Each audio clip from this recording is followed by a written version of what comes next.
دې غم وکړې زما د پټو غم مه کوه زما د دې غم وکړه.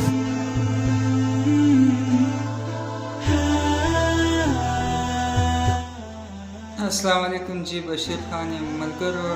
زموږ کوشش دا وي چې په سناسه طریقه باندې تاسو ته ویډیو راوړو. نن چې تاسو له کومه سیټ کې ویډیو ښکاري د دې بابا، نو دا ویډیو راسره تر اخره وګورئ. زه هم ګورم ډېر سپینې خبرې کړي دي، کوم چې د غریب د زړه آواز دی. نو زه وایم چې هغه په دې ویډیو کې دي. نن سبا چې کوم مسلې مسایل دي غریب ته، نو ویډیو تاسو هم وګورئ تر اخره او زه یې هم ګورم. زما د دې د غریب دا زما شل کسه کورنۍ ده، دا زما حل دی. د دې غم وکړې زما د پټو غم مه کوه زما د دې غم وکړه. زما د دې د غریب دا زما شل کسه کورنۍ ده، دا زما حل دی. غریبانانو حل دی. د عمران خان له ګیله نه کوم، دا چې په کوڅه د معاشره ګرځي نن ما سره اوټي، نن زما تپوس کې او پرون دې زما تپوس نه کو، اوس زما تپوس کې چې ما سره دې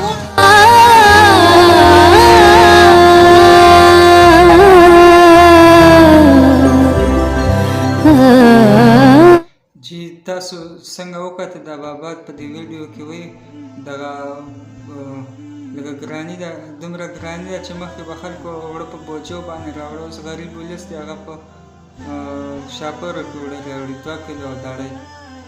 نو دته به چېرته چا ویلي چې بابا تصویر دې راکړه چې په پسټر باندې هغه ټکس نه بینر چې په هغې باندې ستا فوټو لګوو. نو دا په دې ویډیو کې وایي زما د فوټو غم مه کوه، یعنې زما د تصویر غم مه کوه، زما د دې غم مه کوه، د دې داوړه یادې. ملګرو دا د هغه خلکو سحرې نن ستاسو مخې ته کړي دي، کوم چې په دې ورځو کې که تاسو په کور نه چېرته بهر وي، هغه ستاسو په کوڅه کې ستاسو په انتظار باندې ناستې وي چې پلانکي خان به راشي، ولې چې تاسو اوټ دی او زه به ورته ووایم چې ما له اوټ راکړه. نو ملګرو په هر کوڅه هر محله کې چې کوم دی ډېر کینډیډیټس ولاړ او زما د ویډیو مقصد دا دی چې کله هم چا له اوټ ورکوئ نو د خپل لږ مفاد دپاره مه ورکوئ. یا بله خبره دا ده چې یار دا مې دوست دی، اشنا دی، رشته دار مې دی، نو دا هر څه یو طرف ته کوئ. که تاسو هغه له اوټ ورکوئ هم او که ور نه کوئ هم، هلته کې تاسو ته دا پته نه لګي چې فلانکي اوټ چا ته پول کړو.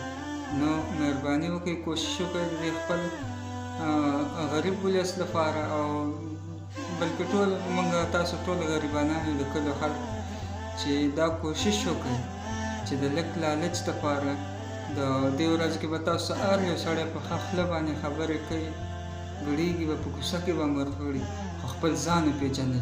ستاسو په اوټ کې چې کم طاقت دی که نه، تاسو ته نن سبا ورځو کې پته لګي که نه، هر یو سړی کوڅې له درځي، دا په بل څه کې نشته. دا موږ او تاسو په خپله باندې ظالم چې کومه دی مخې ته وخېچو، نو که بیا هم ضرورت په اسلام آباد او په اسمبلو کې به هم تاسو ته میلاو نه شي.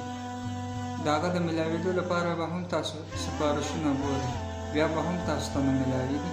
نو کوشش وکړئ چې داسې سړی سلیکټ کړئ په خپل کلي محله کوڅه کې چې کوم دی، که هغه ضلعي صدارت اوټونه وي که هر څه وي، دا کوشش وکړئ داسې سړی سلیکټ کړئ چې هغه د غریب آواز او د غریب مټې جوړې شي.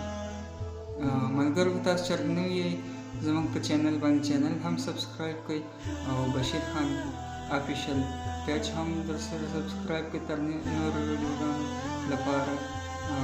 والسلام.